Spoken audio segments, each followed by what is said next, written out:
Hi, welcome. This is the pre-camp out video for the High Adventure Trek's 7th grade climbing and rappelling adventure. My name is Kirk. These are my sons Henry and Charlie. We'll be directing the camp out that starts on September 27th. Hi, and I'm Anatoly, and this is my daughter Nelia, and we are your directors for the October 11th camp out. And hi, I'm Adam, and this is my daughter May, and we'll be your directors on the October 18th camp out. The theme of this camp out is trust, and over the course of the weekend we'll have plenty of opportunities to practice trust and talk about trust, who you trust, why you trust them, how you come to trust somebody, tied in with lots of great adventures related to climbing and rappelling. There's lots of information in the participant packet. I encourage you to download it, have a copy printed out. You'll need the waiver that comes with it. If you have any questions prior to the camp out, our contact information will be in that participant packet, so please reach out and ask us any questions. All right. So for the HATS mission, most of you have heard it. For our new members, the HATS mission is growing relationships, communication, and leadership through adventure with our dads. You're going to be hearing that throughout the whole weekend and throughout your whole HATS experience, so it will be embedded in your brain. So, guys, when does the adventure start?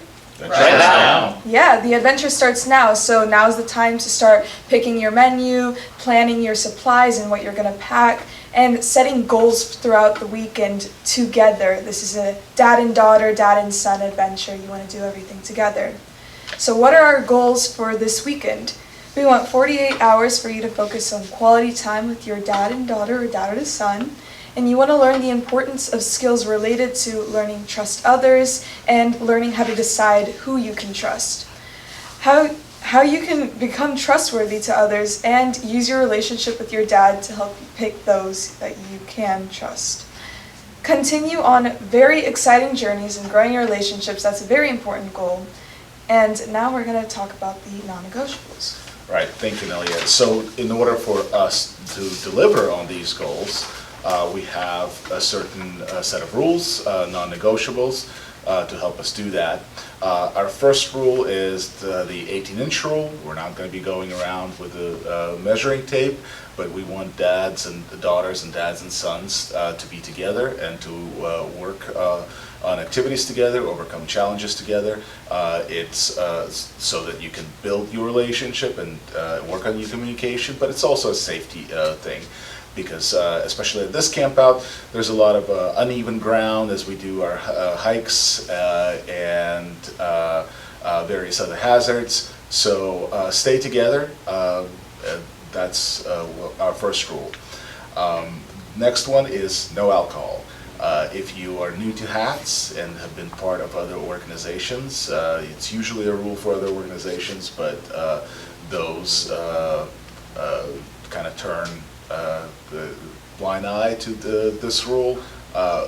This is a definite must for us. We really mean it when we say no alcohol. Please leave that at home, and if you did happen to bring it, make sure you leave it in the car.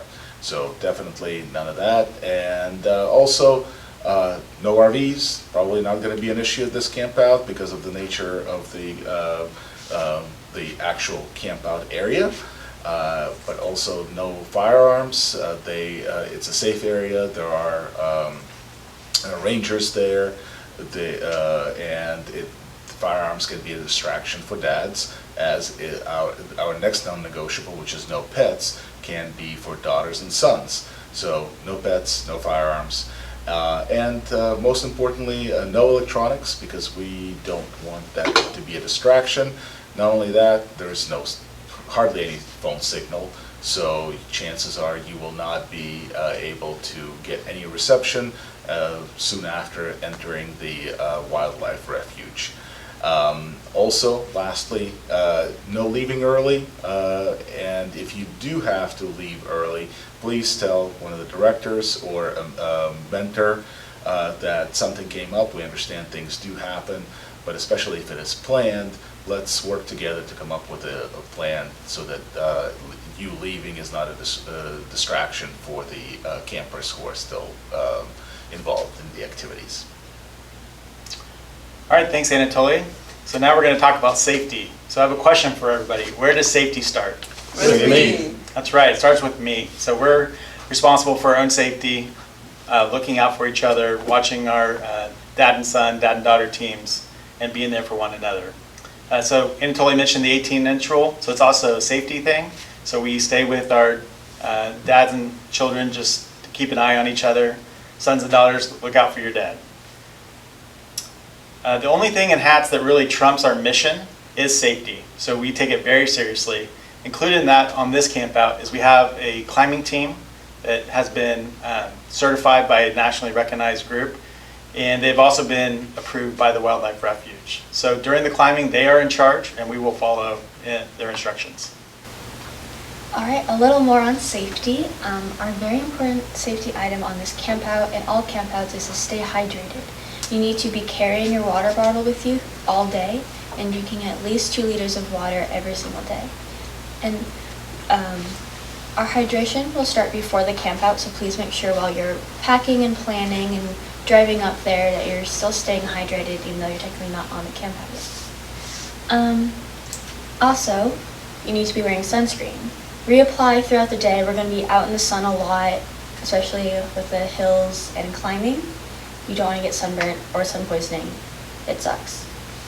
If you have any inhalers, EpiPens, or any other meds, please make sure that they are up to date and that you bring them with you on this adventure. And let the safety team know that you have them. Our nearest medical facility to this camp out is the Comanche County Memorial Hospital, and that is about 30 minutes away from camp. More info on that is in your packets. Please make sure you are wearing closed-toed shoes all the time. Unless you're in the water, but we won't be on this camp out. So no sandals, no flip-flops, no Crocs, please. I know they're closed-toed, but they can fall off really easily. So something like a tennis shoes or hiking boots is required. And now I'm going to talk about our safety mentor teams. We will have a safety mentor team on each adventure, and they will be first aid trained through HATS Wilderness First Aid, and they will have a first aid kit, their phone, and their car keys with them. Their car is going to be the only car parked in the camp, just so that we have it in case something happens. They know where the nearest hospital is, they know how to get there, they'll drive by it on their way up here, and if there is a medical emergency, they are very well prepared to handle it. Okay. Me and Charlie are now going to go over a brief outline of the schedule. So you want to try to arrive at the campsite by 7 p.m. or so on Friday evening. This gives you plenty of time to set up your campsite before we start evening activities. Part of the Friday activities are getting fitted for climbing gear and reviewing belay commands and practicing knots so you can be safe on your activities tomorrow. Then on Saturday there'll be a 7 a.m. wake up. We'll give you time to eat and have breakfast. Then at 8 a.m. we'll circle up for morning activities. And then 9 a.m. we'll depart for the climbing area and make sure that you bring all of the climbing stuff that you got before. And then after a day of climbing and rappelling, we'll return to camp in the afternoon for our regular Saturday activities, including dinner, campfire, and ghost stories.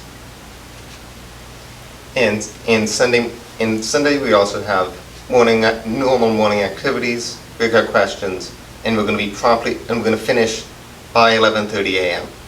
on Sunday morning. So one of my favorite things about this adventure is its location. We're up further north than most of our campouts, and we're in Oklahoma, and we're in some mountains. And beautiful location, but it can lead to some variations in the weather. So we're expecting the weekend that we're leading the camp out, we're expecting potential lows in the mid 40s, highs in the mid 80s. And so it's really important to layer clothes so that you can keep comfortable throughout the day. Make sure you bring rain gear. We've had rain up there. We've had weekends with no rain, but if you don't have it, it'll rain. It's important to bring plenty of stakes and guy lines for your tent and or canopy if you set up a shade canopy. We've had instances of high wind up there and come back after a day of climbing to find that somebody's shade canopy's gotten blown over.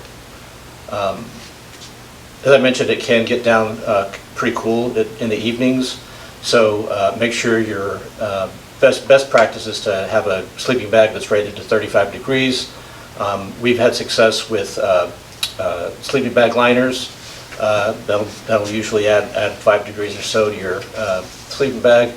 And then also double sleeping bags. So you take maybe you have a mummy bag and you put it inside of a larger sleeping bag, and you can pick up a kind of a larger generic name sleeping bag from Walmart pretty cheaply. So I guess at the end of this, we don't know what the weather's going to be, so just kind of prepare for eventualities so you won't be surprised. All right, let's talk about food. So Friday dinner is on your own, or you can cook at the campsite. It's whatever works best for you. Saturday breakfast is done at your tents. It's a dad and daughter and dad and son little breakfast. And it can be simple or complex, but we recommend it kind of lean toward the simple side so that, because we are running on a schedule and you don't want to go over time. You will need to pack a lunch for Saturday. We will not be at the tents. We will be rappelling. And you will have about an 8-hour window to prepare for that. For dinner, we will be back at the campsite, and we will be setting up grates, and we'll have we won't have an absolutely huge campfire, but we'll all be eating together, and it's going to be a charcoal fire. And you can make this complex. This time you could do what you want. I've seen people cook steaks, burgers. You could do a bunch of stuff with that. Sunday breakfast is once again on your own at the tent, and Sunday lunch is on your way home. Alright, and I'm going to list the equipment that you'll need for this camp out. Your hat's waiver, 6 gallons of water, which is 3 per person, and a little extra. Overestimate how much water you're going to drink. Layered clothing, because the weather is going to be a little colder at nights, but warm when we're up and climbing. Rain gear, frog tog is always a good option. Please don't bring any ponchos. They won't stay on you. It won't be good. So frog tog or like an actual jacket and pants. An 8-pound bag of self-lighting charcoal. And please not regular charcoal. Make sure it's self-lighting. 3 sticks of firewood. Layers of clothing as it will warm up and go back down. I think I covered that. Cooking stuff. Tent, chairs, sleeping bag. All that stuff. And there is a list in your packets if you have any confusion. What not to bring: any electronics, including cell phones, alcoholic beverages, limit carbonated drinks, pets, and or firearms. All right, so let's talk about directions. So in your packet, you will see directions to the camp out. We've had good success using Waze and Google Maps. And you can put it in for the Fawn Creek Campground in Indiahoma, Oklahoma, and it'll direct you right to the campsite. One thing is, if you've been on previous adventures, you've noticed the hat signs that we put up. We're not allowed to put them up, so use your map. We will have one right at the entrance to the actual campground, but you won't see any prior to that. It is approximately about a 3.5-hour drive from Dallas, so we encourage you to start early if you can. You have to fit everyone for climbing gear that night, and that takes some time. So please arrive as soon as you can. And just as a reminder that Lawton, Oklahoma is really your last stop for food and supplies. So with this being one of our the most remote campouts, highly encourage you to take some time off from school, pull your kids out early, plan things early, get on the road early. It is absolutely gorgeous out there. There are buffaloes, there are longhorns, there's all sorts of wildlife. You can really have a great adventure with your son or daughter, and that's worth investing some time. And as Adam was saying, it'll be a lot easier to get you fitted for all the climbing gear. If we start earlier, we can have more fun that way. Highly recommend that. As far as equipment, I would also suggest that you can bring leather gloves, work gloves. Some people find it helpful for the rappel, obviously not for the rock climbing. And if you have a nice pair that works for you, you may enjoy using that. We will be hiking from a common parking lot to the rock climbing area and also to the rappel area, and we're going to be spending a lot of time at those areas. So if you have light packable folding chairs, I would encourage you to bring those.